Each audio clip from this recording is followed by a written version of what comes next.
Hello everyone, welcome to study class. हम लोग world geography का अध्ययन कर रहे हैं। और वर्ल्ड जियोग्राफी के अंतर्गत पिछली क्लास में हमने टाइड के बारे में अध्ययन किया। टाइड या ज्वार भाटा के बारे में अध्ययन किया।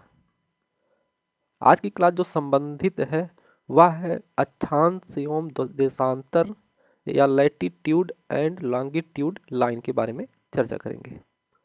तो आज की क्लास संबंधित है अक्षांश एवं देशांतर रेखा। अक्षांश एवं देशांतर रेखा के बारे में चर्चा करेंगे और इसके अंतर्गत देखेंगे कुछ प्रमुख या इम्पॉर्टेंट या मेजर जो अक्षांश या देशांतर रेखा है उनके बारे में चर्चा करेंगे। अक्षांश और देशांतर रेखा की बात की जाए तो एक या क्या है, काल्पनिक रेखा है या एक काल्पनिक रेखा है।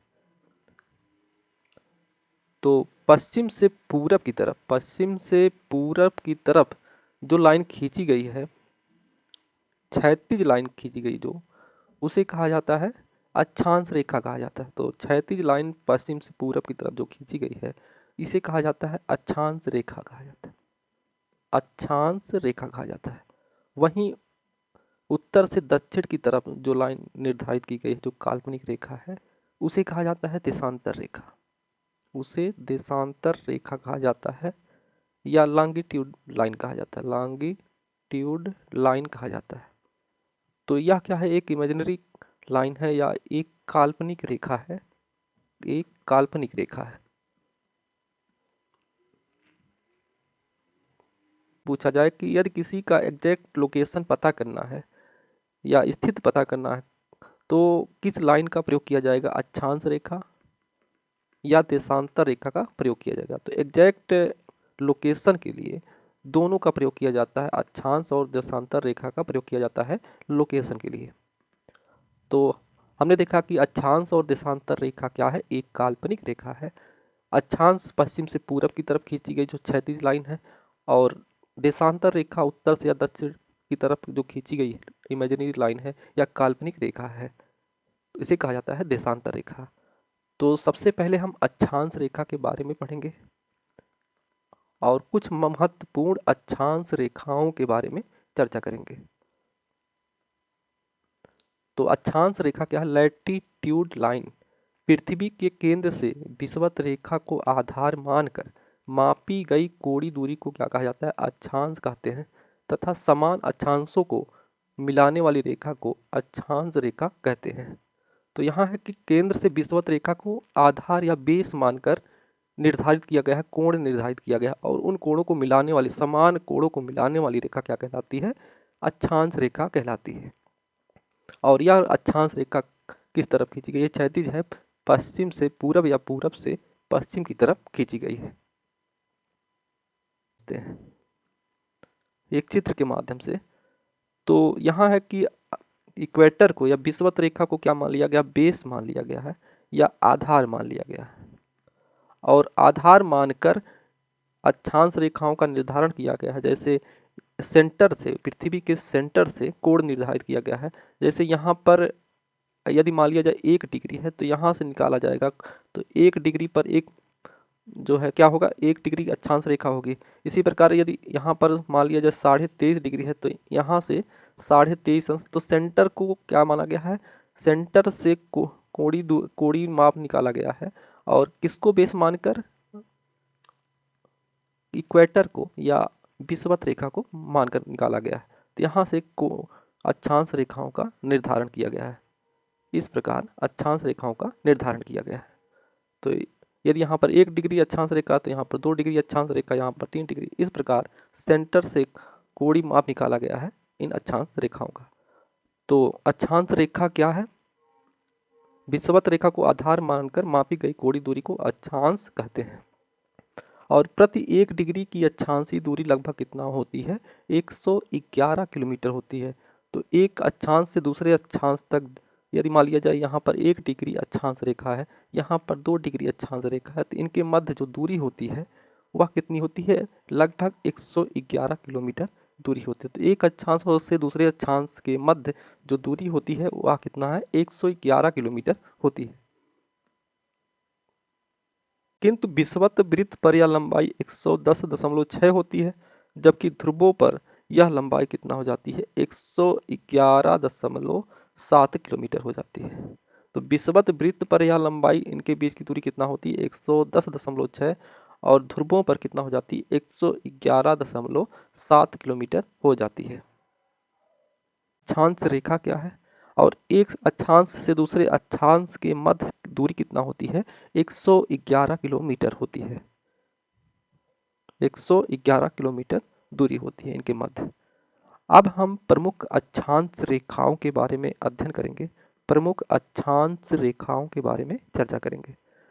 यदि आपसे पूछा जाए कि अक्षांश रेखाओं का महत्व क्या है, अक्षांश रेखाओं का महत्व क्या है, तो किसी क्षेत्र का टेम्परेचर निर्धारित करने के लिए किया जाता है, क्लाइमेट वहाँ का कैसा होगा, वहाँ का क्लाइमेट कैसा होगा, मिट्टी कैसी होगी, तो इस प्रकार अक्षांश रेखाओं का प्रयोग किया जाता है। तो मुख्यतः क्या है, क्लाइमेट निर्धारित करने में अक्षांश रेखाओं का प्रयोग किया जाता है। अक्षांश रेखाओं का प्रयोग वर्षा निर्धारित करने के लिए, वर्षा निर्धारित करने के लिए या जैव विविधता निर्धारित करने के लिए अक्षांश रेखाओं का प्रयोग किया जाता है। अक्षांश रेखाओं के बारे में अध्ययन करेंगे। सबसे पहले जो 0 डिग्री अक्षांश रेखा है, या जिसे कहा जाता है इक्वेटर कहा जाता है, इक्वेटर कहा जाता है, या इसे विषुवत रेखा कहा था, इनके बारे में चर्चा करेंगे।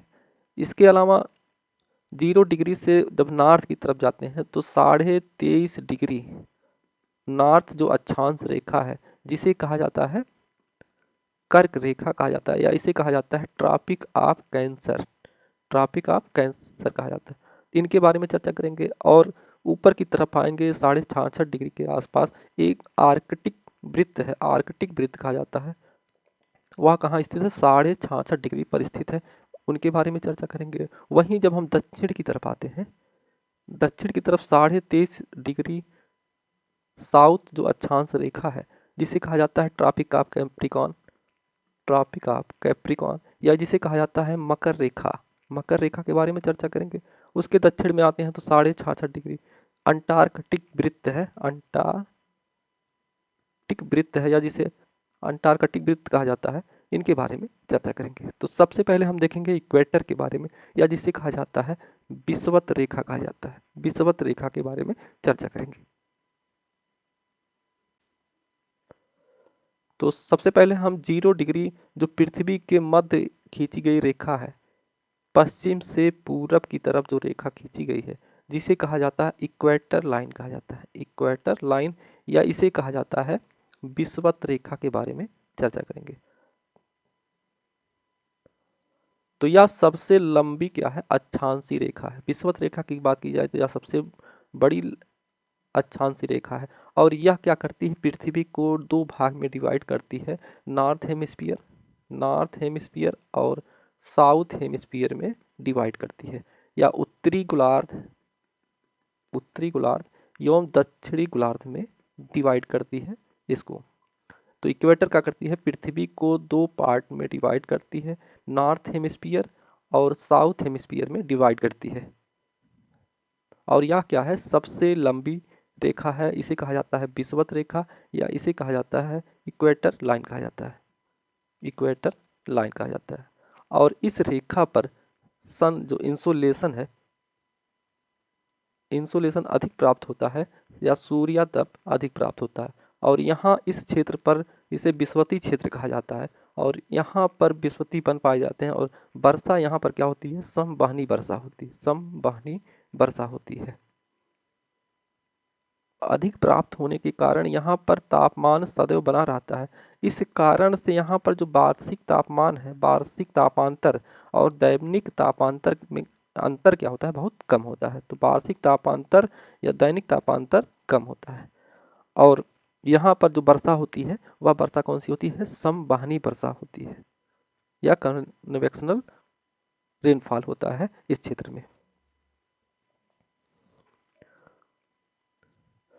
और यहाँ पर सूर्य लंबवत 2 बार होता है, एक होता है 21 मार्च को, 21 मार्च को लंबवत होता है, और 23 सितंबर को सूर्य यहाँ पर लंबवत होता है, इस कारण इसे कहा जाता है विषुव कहा जाता है। इस अवस्था को क्या कहा जाता है? विषुव कहा जाता है। तो हमने विषुवत रेखा के बारे में देखा, उस वहाँ की विशेषताओं के बारे में देखा, और विषुवत रेखा से जो ग्रेविटेशनल फोर्स है, गुरुत्वाकर्षण बल है, जब हम विषुवत रेखा की तरफ जाते हैं तो ग्रेविटेशनल फोर्स में क्या होती है? कमी होती है, कमी आती है, क्योंकि ध्रुवों पर चपटी होने के कारण जो सेंटर है ध्रुवों से सबसे नज़दीक होता है, सेंटर ध्रुवों से नज़दीक है, इस कारण से ध्रुवों की तरफ ग्रेविटेशनल फोर्स अधिक होता है, जबकि विषुवत रेखा पर ग्रेविटेशनल फोर्स कम होता है। कि यह रेखा किन क्षेत्रों से होकर गुजरती है? यदि कॉन्टिनेंट की बात की जाए या महाद्वीप की बात की जाए तो यह रेखा किन महाद्वीपों से होकर गुजरती है? मुख्यतः यहाँ पर साउथ अमेरिका कॉन्टिनेंट है, यहाँ पर अफ्रीका कॉन्टिनेंट है, और यहाँ पर एशिया कॉन्टिनेंट से होकर गुजरती है। महासागरों की बात की जाए तो यह पैसिफिक ओशियन से होकर गुजरती है, अटलांटिक ओशन और इंडियन ओशन से होकर गुजरती है। अब बात कर ली जाए यह किन देशों से होकर यह रेखा गुजरती है, क्योंकि यहाँ से प्रश्न पूछने की संभावना अधिक होती है, तो उनका हम अध्ययन कर लेते हैं। बात की जाए साउथ अमेरिका में कौन कौन से देश है जहाँ से विषुवत रेखा होकर गुजरती है, जिसमें आता है इक्वाडोर, इक्वाडोर आता है पहला, और दूसरा आता है कोलंबिया, कोलंबिया आता है, और तीसरा आता है ब्राज़ील। तो विषुवत रेखा साउथ अमेरिका की बात की जाए तो 3 देश यहाँ से होकर गुजरती है, इक्वाडोर, कोलंबिया और ब्राज़ील से।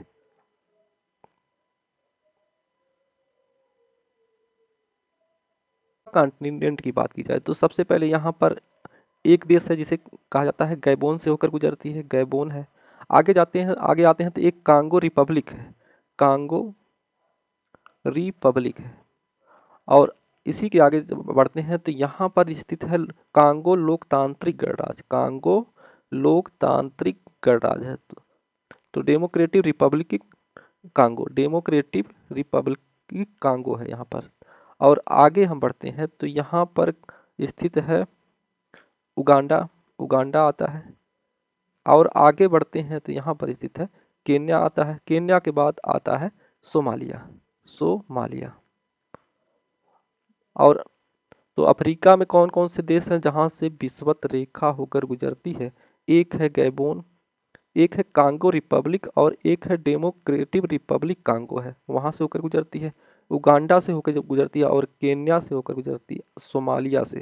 तो इन क्षेत्रों में अफ्रीका में ये क्षेत्र आते हैं। अफ्रीका के पश्चिम में अटलांटिक महासागर में एक आइलैंड है जिसे कहा जाता है Sao Tome Principe, Sao Tome Principe कहा जाता है। तो यहाँ से भी विषुवत रेखा होकर गुजरती है।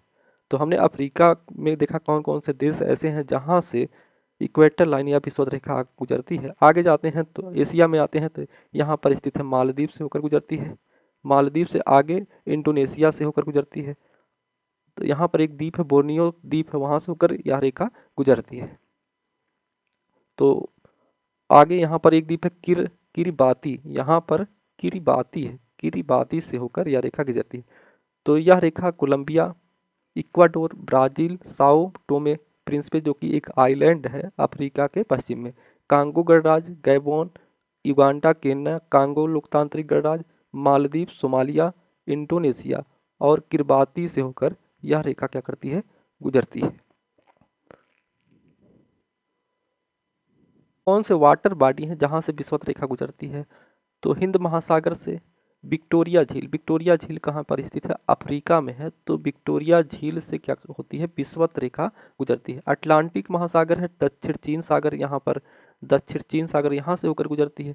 मकासर जल डमरू मध्य, तो मकासर जल डमरू कहाँ पर स्थित है?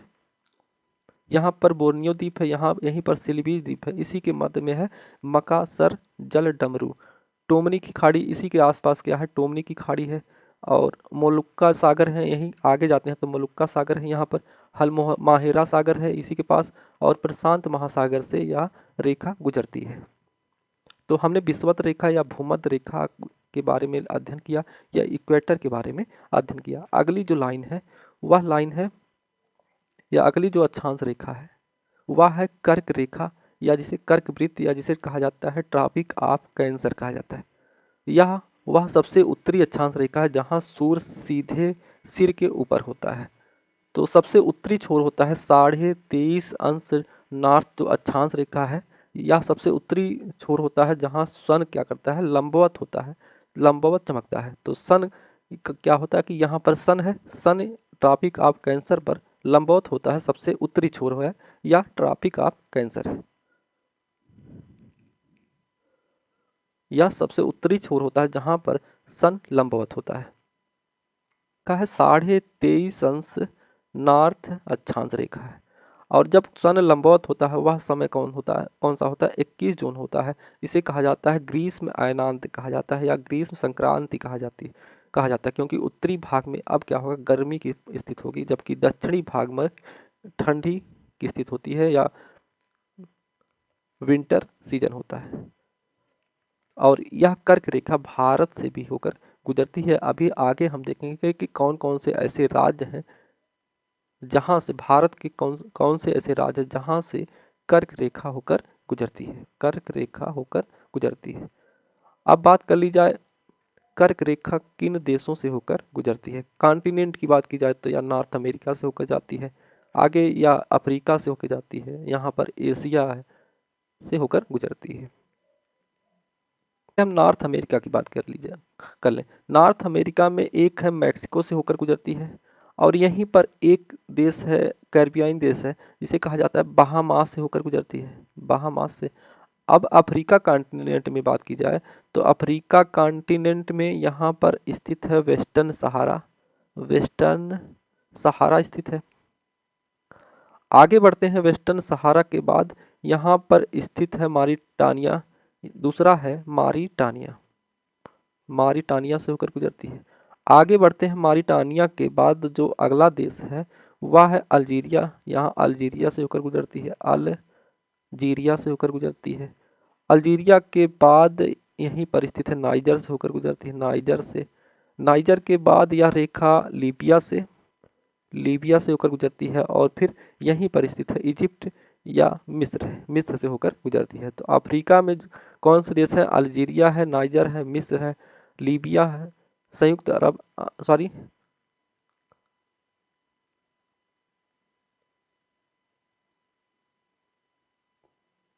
माली है, यहाँ से होकर गुजरती है।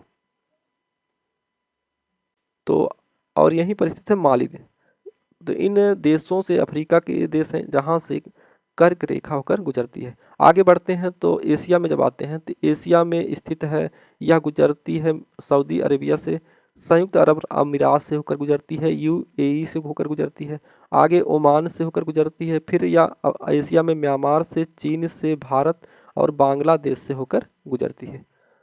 तो कर्क रेखा इन देशों से होकर गुजरती है। और कर्क रेखा मिस्र के नासिर झील से होकर गुजरती है तथा भारत में माही नदी इसको 2 बार काटती है। तो यह नासिर झील कहाँ स्थित है, मिस्र में स्थित है, यहाँ से होकर गुजरती है। और कर्क रेखा को माही 2 बार काटती है, माही रिवर। यदि पूछा जाए विषुवत रेखा को कौन सी नदी 2 बार काटती है, तो वह नदी है कांगो नदी। कांगो नदी विषुवत रेखा को 2 बार काटती है। यदि पूछा जाए मकर रेखा को कौन सी नदी 2 बार काटती है, तो वह नदी है लिम्पोपो। और लिम्पोपो नदी कहाँ, ये दोनों नदी कहाँ स्थित है, अफ्रीका कॉन्टिनेंट या अफ्रीका महाद्वीप में स्थित है। तो हमने कर्क रेखा के बारे में समझा, जो कि 23.5 डिग्री नॉर्थ जो लाइन है, जहाँ पर सूर्य क्या होता है, लंबवत होता है, जो उत्तरी सीमा है सूर्य जहाँ लंबवत होता है उसे कहा जाता है कर्क रेखा कहा जाता है। अगली रेखा कौन सी है, मकर रेखा या ट्रॉपिक ऑफ कैप्रिकॉर्न। मकर रेखा क्या है कि सूर्य जहाँ, जो वह दक्षिणी सीमा, सूर्य जहाँ लंबवत होता है, सूर्य का लंबवत जहाँ लंबवत होता है, सूर्य का लंबवत जहाँ होता है वह दक्षिणी सीमा, उसे कहा जाता है ट्रॉपिक ऑफ कैंसर कहा जाता है, ट्रॉपिक ऑफ कैप्रिकॉर्न कहा जाता है। और वह है 23.5 डिग्री साउथ अक्षांश रेखा, साउथ अक्षांश रेखा है। और सन जब यहाँ पर लंबवत होता है तो वह कौन सा दिन होता है, 22 दिसंबर का समय होता है, यहाँ जहाँ पर सूर्य लंबवत होता है।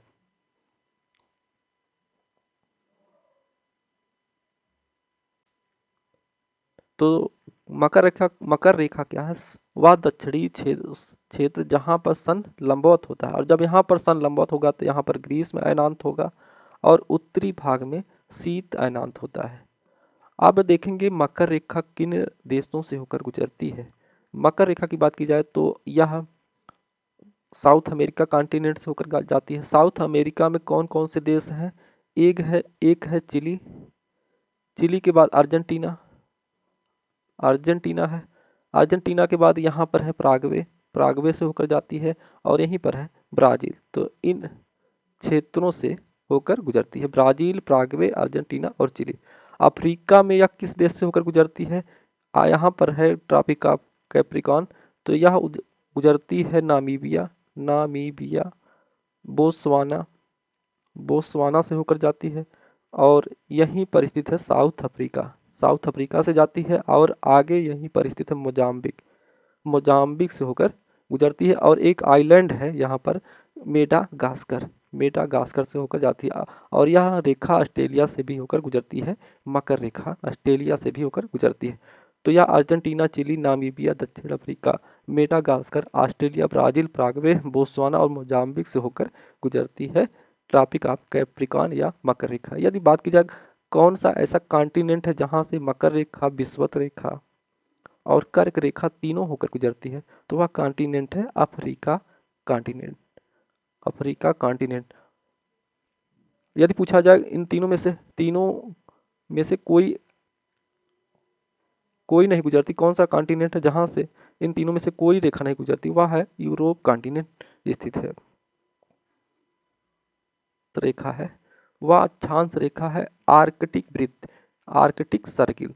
यह विषुवत रेखा से 66.5 डिग्री नॉर्थ में स्थित है। तो आर्कटिक वृत्त यहाँ पर स्थित है, वह अक्षांश कौन सा है? 66.5 डिग्री नॉर्थ अक्षांश रेखा है, इसे कहा जाता है आर्कटिक वृत्त कहा जाता है।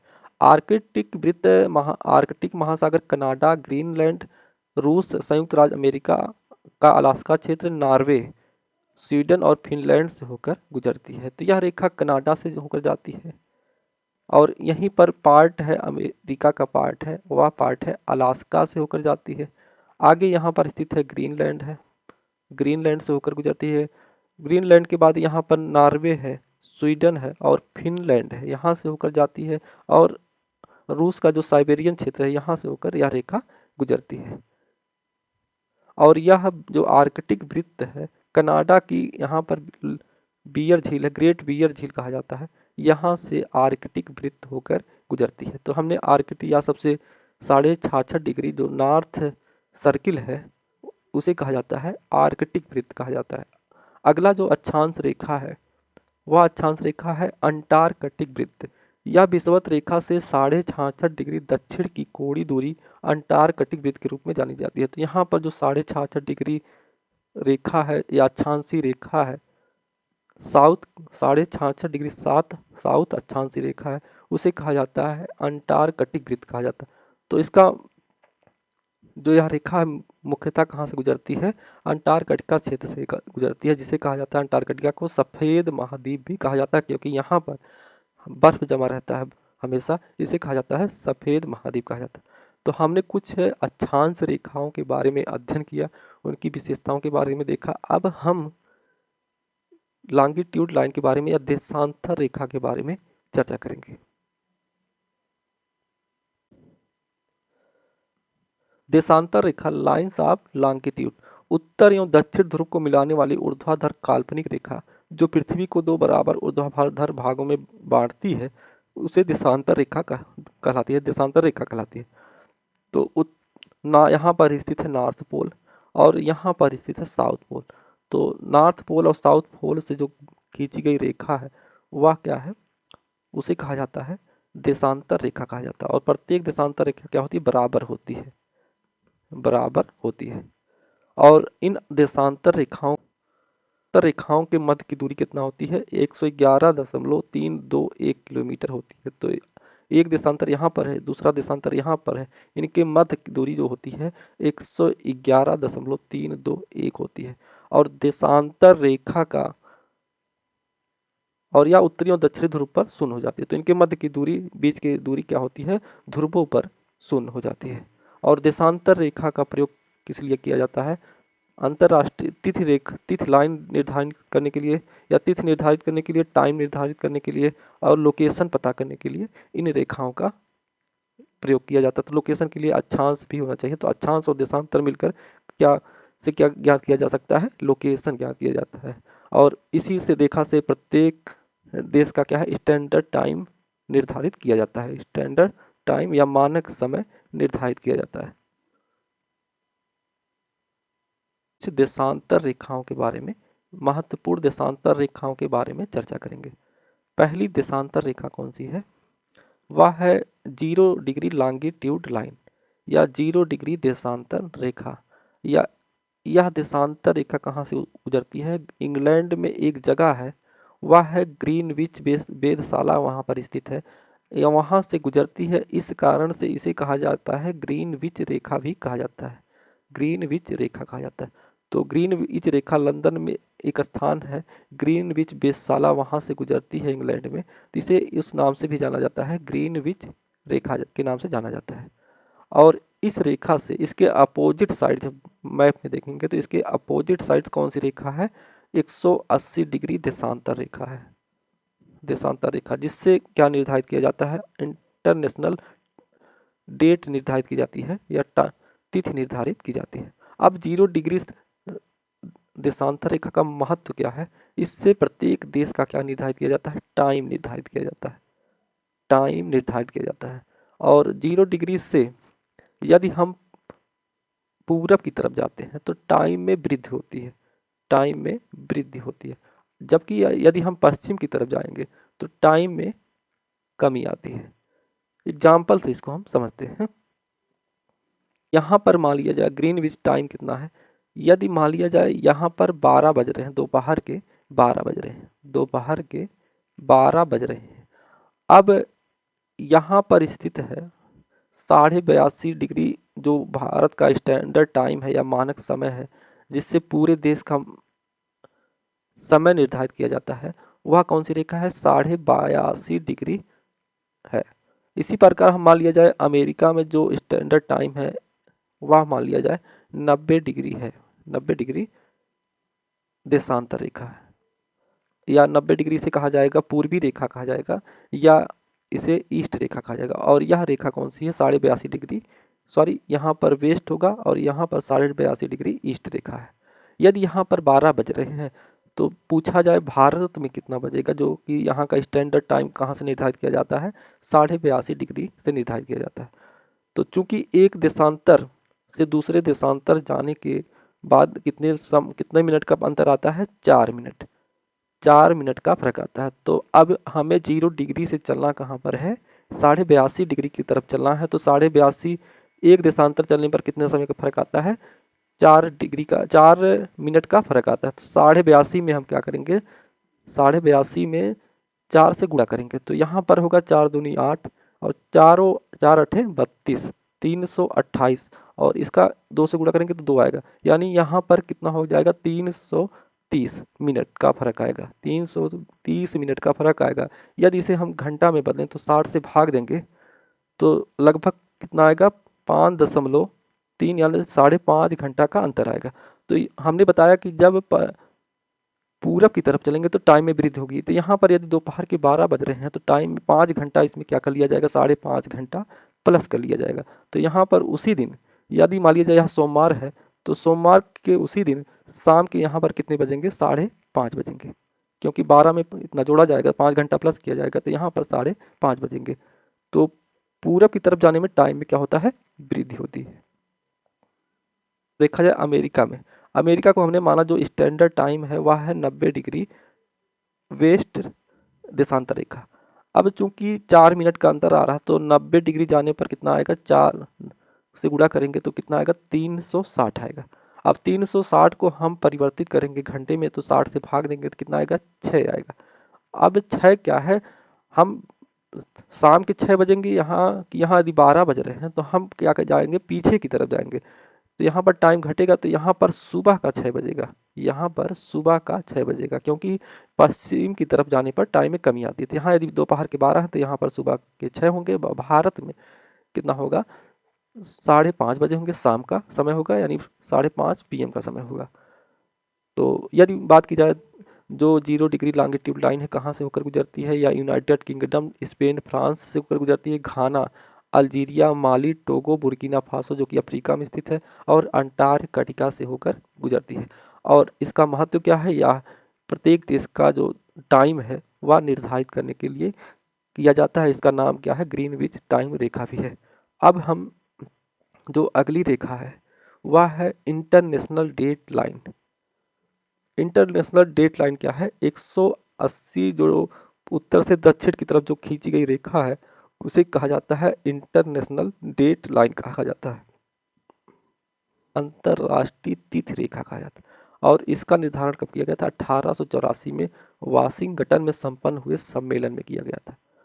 तो 0 डिग्री के क्या है, या अपोजिट साइड में है, वह कौन सी रेखा है, 180 डिग्री नॉर्थ से साउथ की तरफ खींची गई रेखा, वह उसे कहा जाता है देशांतर रेखा कहा जाता है। वह कौन सी रेखा है, देशांतर रेखा। और देशांतर रेखा से वहीं जब ग्रीनविच टाइम रेखा थी यहाँ पर, तो उसके द्वारा हमने टाइम, उससे क्या, उसका महत्व क्या था, टाइम निर्धारित किया जाता था। अब यहाँ पर तिथि निर्धारित की जाएगी। यदि इस डेट के हम इस तरफ हैं, पूरब की तरफ है, यहाँ पर है, तो यहाँ इसे कहा जाता है, यहाँ पर यदि सोमवार है तो इसके इस पार क्या होगा, मंगलवार होगा, यहाँ पर मंगलवार होगा। तो एक दिन का फर्क आ जाता है। यदि इस तरफ है हम पास तो सोमवार होगा, और है मंगलवार होगा। पूरा ना मान के यहाँ पर इस साइड हम जाएंगे तो एक दिन घटाना पड़ेगा, और इस साइड जानते हैं तो एक दिन क्या होना करना पड़ता है, जोड़ना पड़ता है। तो और यह जो देशांतर रेखा है वह देशांतर रेखा में जिगजैग देखा जाता है, क्योंकि यह टेढ़ी मेढ़ी रेखा है। यहाँ पर देखा जाए तो जिगजैग है, यहाँ आते हैं तो यहाँ पर जिगजैग दिखाई देता है। इसके पीछे कारण क्या है, क्योंकि यहाँ पर स्थित है साइबेरिया, और साइबेरिया है, यह साइबेरिया को 2 भाग में डिवाइड से बचाने के लिए इसे क्या किया गया है, इसमें जिगजैग देखा जाता है, इसको टेढ़ी मेढ़ी रेखा के रूप में खींचा गया है। और यह रेखा क्यों महासागरों में खींची गई है, इसके पीछे कारण क्या है कि यदि किसी देश से खींची जाती है रेखा तो उसी देश में क्या होता है कि कहीं मंगलवार होता तो कहीं सोमवार होता। इससे बचने के लिए यह रेखा कहाँ खींची गई है, यहाँ पर, यह महासागरों में खींची गई है। और यहाँ पर जिगजैग देखा जाता है क्योंकि साइबेरिया जो पार्ट है 2 भाग में डिवाइड ना हो जाए, या यहाँ पर तिथि में अंतर ना आ जाए इसी क्षेत्र में, तो इस कारण से यहाँ पर जिगजैग है। फिलीपींस को इस क्षेत्र में लाने के लिए किया गया है। आगे न्यूजीलैंड है, इनको इस साइड शामिल करने के लिए यहाँ पर यह रेखा क्या कर ली गई है, टेढ़ी मेढ़ी रेखा खींची गई है। तो न्यूजीलैंड को विभिन्न भागों को एक क्षेत्र में लाने के लिए यहाँ पर एक जिग जैग देखा जाता है। फिलीपींस के सभी भागों को एक में लाने के लिए यहाँ पर जिग जैग देखा जाता है। तो जो लॉन्गिट्यूड लाइन है उसका महत्व क्या है, यहाँ से प्रत्येक देश की तिथि रेखा निर्धारित होती है, और यहीं पर है बेरिंग सागर से होकर यह भी गुजरती है। तो हमने अंतर्राष्ट्रीय तिथि रेखा के बारे में अध्ययन किया। देखते हैं स्टैंडर्ड टाइम क्या होता है। स्टैंडर्ड टाइम या मानक समय क्या होता है। तो मानक समय क्या है, प्रत्येक देश एक देशांतर रेखा निर्धारित करता है, वहाँ से पूरे देश का क्या करता है, समय निर्धारित करता है, उस पूरे देश का समय निर्धारित किया जाता है। किसी वह रेखा, वह देशांतर रेखा जो किसी देश का समय निर्धारित किया जाता है उस देश का, उसे कहा जाता है स्टैंडर्ड लाइन कहा जाता है, या स्टैंडर्ड टाइम कहा जाता है, या मानक समय कहा जाता है। जैसे भारत में कौन सी रेखा है जहाँ से पूरे देश का समय निर्धारित किया जाता है, तो भारत में स्थित है 82.5 डिग्री देशांतर रेखा, या इसे कहा जाता है 82.5 डिग्री ईस्ट देशांतर रेखा। इसी से पूरे देश का निर्धारित किया जाता है। इसी प्रकार अमेरिका में कई टाइम जोन या स्टैंडर्ड लाइन है। इसी प्रकार फ्रांस में जाते हैं तो यहाँ भी कई स्टैंडर्ड लाइन है। इनको हम देख लेते हैं कौन कौन से देश में कितने स्टैंडर्ड या टाइम पाए जाते हैं। जैसे फ्रांस में कुल कितना है, 13 है, रूस में 11 है, यूनाइटेड स्टेट में 11 है, ऑस्ट्रेलिया में 9 है, यूनाइटेड किंगडम में 9 है, कनाडा में 6 स्टैंडर्ड टाइम है, डेनमार्क में 5 है, न्यूजीलैंड में 5 है, ब्राज़ील में 4 है, और मैक्सिको में 4 है। भारत की बात की जाए